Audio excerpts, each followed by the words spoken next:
As stated before in the past, I tend to take a far more rational approach to my own theology.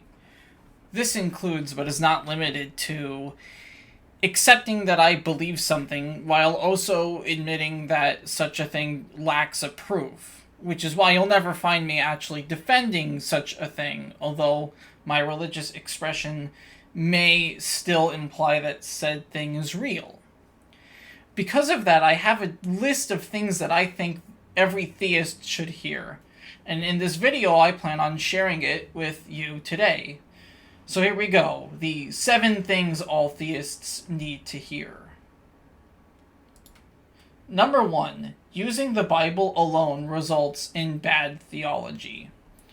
This is sort of a proverbial young earth creationist issue where if you choose to go on the Bible and the Bible alone, then you're going to have to either take everything literally and have what essentially amounts to a view of the world that is anti-science, or you're going to be left wondering what certain things even mean, as there are a number of vague sections of the Bible, particularly when it comes to the law and how to practice it properly. Because of this, anybody who thinks within the rational realm can pretty much agree that one needs more than just the Bible in order to have a good theology. A core example of this that I like to bring up is that the idea of the soul that many Christians and Jews accept doesn't actually appear in the Bible and is in fact formally explained by Socrates first of all people. And so, if you took a Bible-only worldview, you couldn't actually accept the way we have a soul based on what the Bible says, because the Bible is, for the most part, mute on the subject. Number 2, your beliefs aren't proof. I believe in a lot of interesting stuff. I believe in a number of things that straight up cannot be proven, such as that giants actually existed, and that there may have been a sort of pre-Diluvian civilization approximately 12,600 years ago.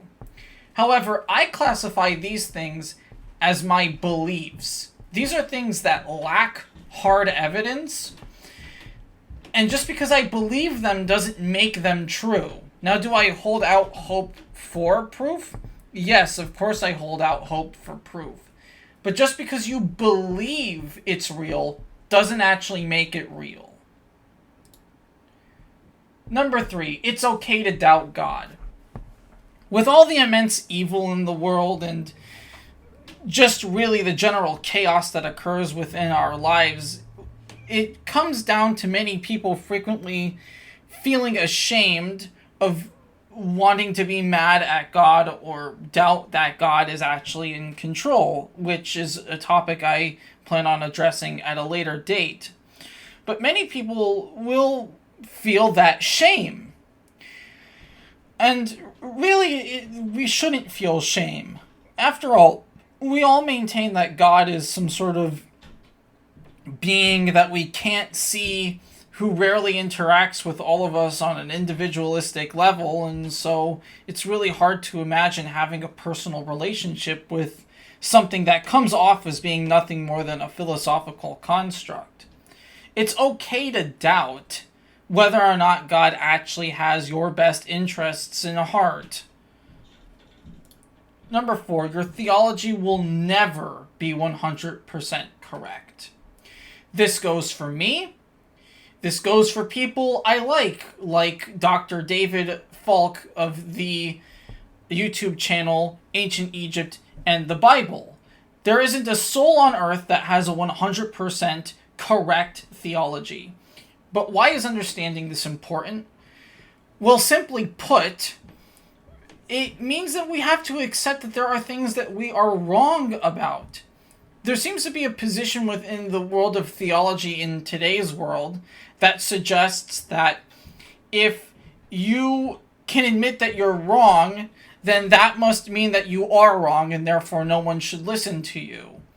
This is why a lot of modern day evangelicals tend to have a sort of absolute view of the world, even if they themselves don't recognize that they have an absolute view of the world.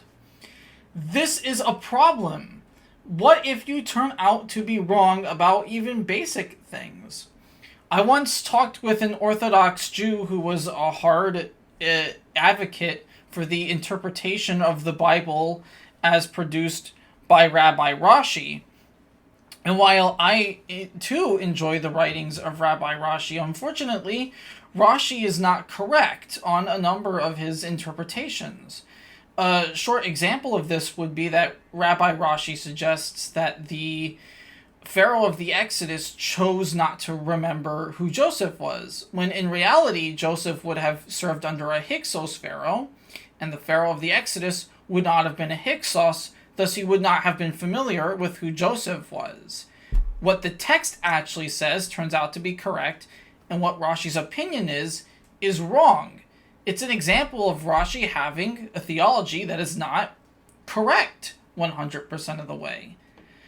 I think it's a human trait that we are not 100% correct, and so we should be mature enough to admit that our own belief systems may not be 100% correct. Number 5, God doesn't always agree with you. Many people who do work attempting to evangelize will have this sort of air about them that seems to suggest that God always agrees with them and not the other way around.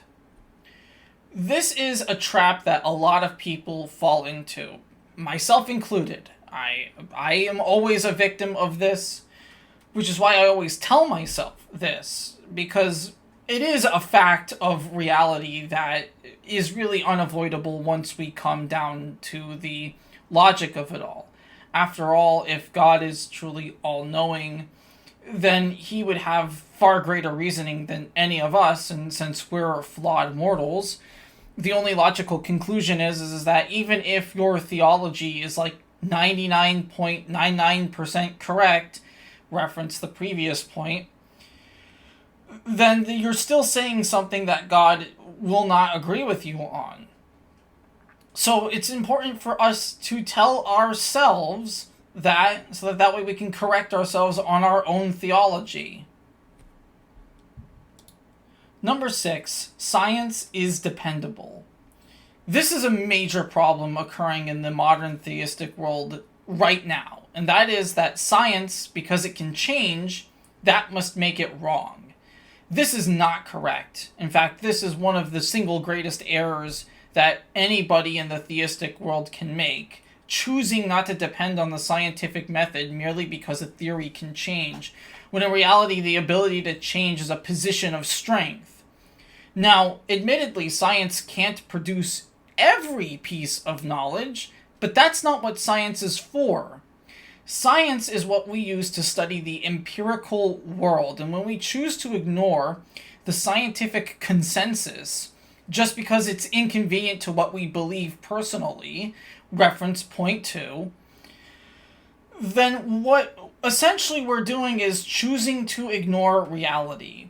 And if God is the God of all things in reality, then we should be mature enough to find a way to allow the science to be true while having what I would classify as a healthy interpretation of what the spiritual scriptures want us to be. Number 7, evolution is real. I anticipate losing a number of subscribers from even saying this, and I am sorry if I've offended you, but it's true. Evolution is real. It is one of the most highly attested hypotheses ever developed, and the amount of evidence for it is over the board. Whether it be from animals across the entirety of the animal kingdom sharing similar bone structures, to the DNA projects that revealed that we shared 99% of our DNA with chimpanzees. The evidence is all around us, and for us to flat out deny that evolution exists because it creates an inconvenient roadblock for a certain amount of creationists not all, as I will eventually do an intro video on theistic evolution, does not mean that we have a right to reject said hypothesis. No, instead, what people tend to ignore is that evolution opens up interesting theistic avenues, such as the confirmation that indeed life does have a singular nature of creation to it. And if life really did have a singular creator, then we would expect to find similar design elements that is the hallmark of all great engineers. Anyway, I hope you enjoyed this short video that I'm recording post-vacation. I hope you enjoy the rest of your day, and Shalom Aleichem.